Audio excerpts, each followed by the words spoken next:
And now I'd like to turn over to Anna Kerr. Thanks, Anna.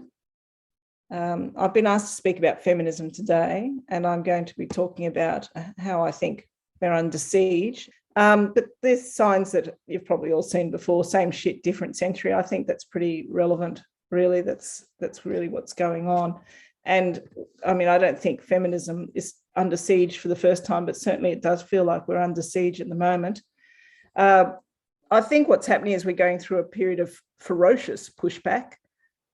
Feminists seem to have made some very substantial gains in the 20th century, and men are working very hard to undermine these advances. When it comes to maintaining power over women, men are more determined and highly organised, far more highly organised than women realise.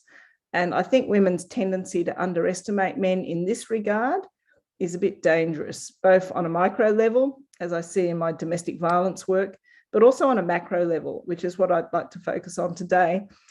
This is probably a bit bleak, this presentation. I've just been writing it today, and I'm going to be focusing on what they're doing. I've got some slides with pictures of them, and I was just looking at it thinking, really, I should have pictures of women like ourselves to celebrate feminism, but it's not. I'm afraid that I was focused more on what they're doing.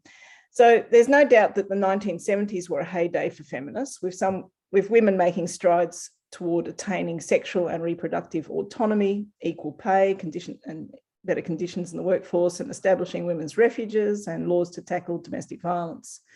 We also had the Convention on the Elimination of All Forms of Discrimination Against Women, known as CEDAW, being adopted by the United Nations General Assembly in 1979. However, back then, men were busy planning a means of dismantling all that had been achieved.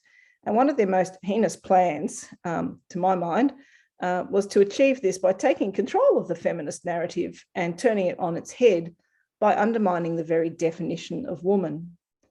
So some of the key players in these machinations include Martine Rothblatt, who is a lawyer and entrepreneur and currently a top earning CEO in the biopharmaceutical industry, thanks to people like Billick for her work in tracing some of this. He identifies not only as a trans woman, but also as a transhumanist. Rothblatt worked with Phyllis Frei, a transsexual lawyer from Texas who was ex-army and went on to become the first transgender judge in the world. I've got a slide with some of these characters on it, so you can look at that while I talk about it. So Frei contacted then Stephen Whittle, a trans-identifying female in the United Kingdom, and at that stage, president of the World Professional Association for Transgender Health, WPATH, which those of you who are concerned about what's happening with children would be familiar with that organisation. Anyhow, together with some others, they put things in motion, with the result being the Yogyakarta Principles, which were signed by a group of about 30 people in 2006, and were later extended in 2017 with the notorious +10 demands. So the drafting was apparently led by Irish human rights lawyer Michael O'Flaherty, who was a member of the United Nations Human Rights Committee at the time, and also an ordained priest. So while feminists were busy chanting, not the church, not the state, women will decide our fate, men within the church and the state were doing their best to ensure our demands would fall on deaf ears well into the future. Because although the Yogyakarta Principles have never been accepted by the United Nations General Assembly, they have still been successfully used as a device to manipulate the international human rights agenda and also domestic legislation in many countries, including Australia. Indeed, the Australian Human Rights Commission cites these principles on its website, stating, "The Yogyakarta Principles are not legally binding themselves, but are persuasive in shaping our understanding of how human rights obligations apply and relate to people of all sexual orientations and gender identities." Personally, I don't find them persuasive, but no doubt this understanding paved the way for the 2013 amendments to the Sex Discrimination Act that introduced provisions to protect gender identity, thus creating a potential conflict with the original provisions of the Sex Discrimination Act. Perhaps one reason the Commission considered the Yogyakarta Principles so persuasive is that among the organisers and signatories were some key Australians, including Elizabeth Evatt, who was the first Chief Justice of the Australian Family Court, international human rights lawyer Philip Alston, whose brother was an Australian federal politician, and then the High Commissioner of the United Kingdom, and Chris Sidoti, who was the founding secretary of the Human Rights and Equal Opportunity Commission, which was the precursor to the Australian Human Rights Commission. So considering there were only about 30 signatories all up, it seems to me that Australia was extremely well represented. So psychological studies in the 20th century established that people are heavily subject to both the influence of authority figures and also the need to conform with others in their group. So the famous Milgram experiment pictured here demonstrated that the majority of people would even administer a potentially fatal electric shock when instructed to do so by a man in a lab coat. And meanwhile, the Ash conformity experiment showed how people will suspend their own judgment and ignore the evidence of their senses, rather than put themselves at odds with the rest of a group. These findings, I think, for me, explain how it's possible in a very short time to have our society embrace the mantra, trans women are women.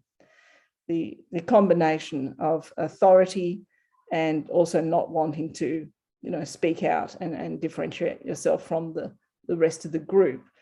So with the advent of the internet and the increasing concentration of global media control in the hands of a powerful few, it has just been far too easy.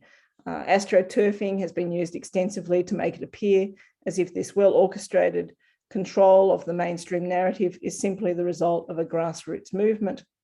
Organisations like Stonewall in the UK and ACON here in Australia are conduits for the release of propaganda to government, private corporations, media, and community organisations, including the women's sector.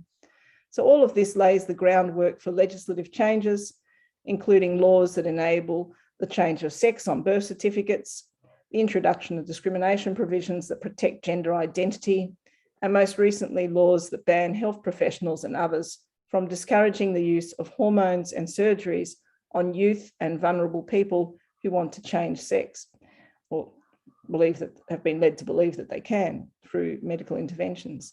So we've got different elements of that legislation in every state and territory in Australia now. And New South Wales, where a lot of it started, is now apparently there's an omnibus bill which is going to further increase the nature of that legislation.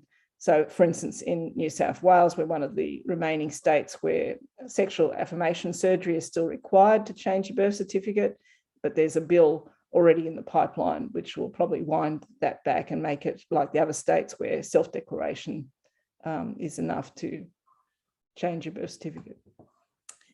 So you could be thinking of this as it sounds a bit like a war, and indeed a great number of our opponents have military training. According to some studies, over 20% of all transgender adults in the United States have served in the military, in comparison with only 10% of the general population. And despite a ban on transgender military service, transgender survey respondents have served in the military at nearly twice the rate as people in the United States population overall. Other studies put the figures even higher, with gender identity issues within the military occurring at 5 times the rate of the general population. So perhaps this might make some sense for females who are claiming a male gender identity, but it's more difficult to explain the very high numbers of males claiming a female identity while also aspiring to be a soldier. This is often explained as some kind of overcompensation, but frankly, I think this is hardly convincing. And this, I'll just give you another slide. So back to, these are some of the characters in Australia. So as you'll see from that slide, a lot of the individuals there have military backgrounds, and here are just a few of the ones in Australia. I haven't had enough time, unfortunately, to work on this, but I think you'll find that it's a very familiar thing when you're reading about somebody with a transgender profile that they also do have a military background. And so in Australia, for instance, Kate McGregor, who was a senior ranking army officer, was one of the first transgender people to garner widespread media attention, and with the support of Conservative leader Tony Abbott, Kate McGregor quickly became a household name. Other activists litigating against our clients have military backgrounds, including Bridget Clinch, who brought a vilification claim against Beth Rett. I also note that the Australian Defence Force was a founding member of ACON's Pride and Diversity program. And considering the extensive funding being pumped by United States billionaire Jennifer Pritzker into nurturing transgenderism within the military, you don't have to be a conspiracy theorist to wonder if all this is just a coincidence or an official strategy to use the force of the state to advance the transgender agenda. Aside from bringing vast resourcing and military training to the task, men also benefit from an army of handmaidens helping them. It is much to be regretted that so many women devote both their personal and professional lives to propping up aggressive masculinity. Just as it's often a struggle to convince women to leave abusive partners, so it is to convince them to stop servicing the patriarchy. Women are trapped not only by financial constraints and familial and cultural obligations, but also because they've often internalized their oppressor's narrative. So the challenge is yet again how to gain control of the narrative. How do we change this when our media is so controlled? Anyhow, the good news is that this, what I think is really an increasingly full-scale assault on women, is slowly beginning to wake some women up. And so alongside the fake feminism that's dominating mainstream media, we're also seeing a revival of the real thing, which is taking the form of a partially underground movement consisting of women like ourselves. Unfortunately, feminists today are increasingly fearful and shy of speaking up, which demonstrates the extent to which men are waging a battle against us. Even the current African-American woman who's just been nominated to the United States Supreme Court lacks the confidence to even say what a woman is, let alone defend their rights, responding instead that she is not a biologist. With women being disciplined, sacked, censored, and otherwise silenced, feminists today are effectively gagged and bound by the pronoun police. However, if this is a war, I would say that for too many women, the family court is the front line. It's here that women are bogged down in the trenches and are suffering some of the greatest losses financially and emotionally during drawn-out litigation over many years. It is here that women are often robbed of any financial security and they're exposed to extreme psychological and abuse. And worst of all, it is here that they have their children removed from them by force. Women who raise complaints of domestic violence and child abuse against the fathers of their children are treated most brutally.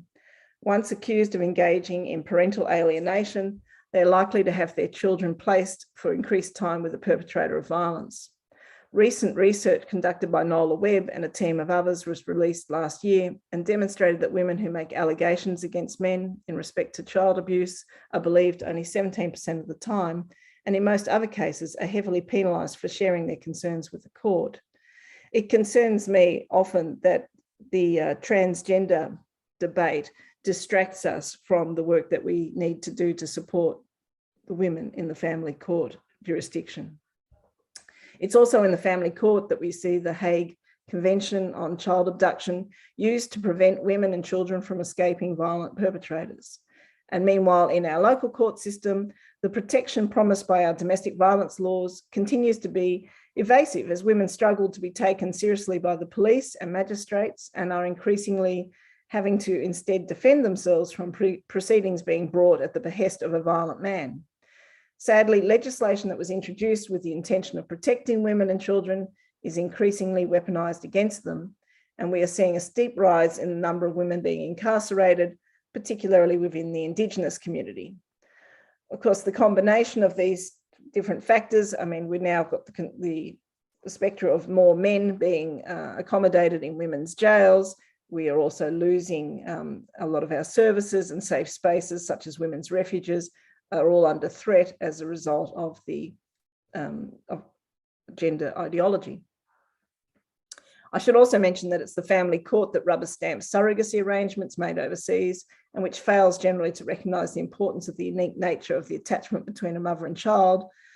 It seems that in the name of equality, women have traded off far too much for far too little in return. We've allowed men to place a price on those things which are priceless. We've allowed ourselves and our children to be commodified. Feminism today is not only, well, when I say we've allowed it, that's unfair to women because we've had it inflicted on us, but I do think that we need to be protesting more loudly. And unfortunately, many feminists are instead adopting that narrative as one of empowerment rather than saying that things like prostitution and surrogacy are in fact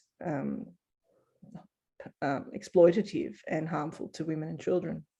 Feminism today is not only failing to keep women and children safe, but too often it is being co-opted and used against women to inflict further harm on them.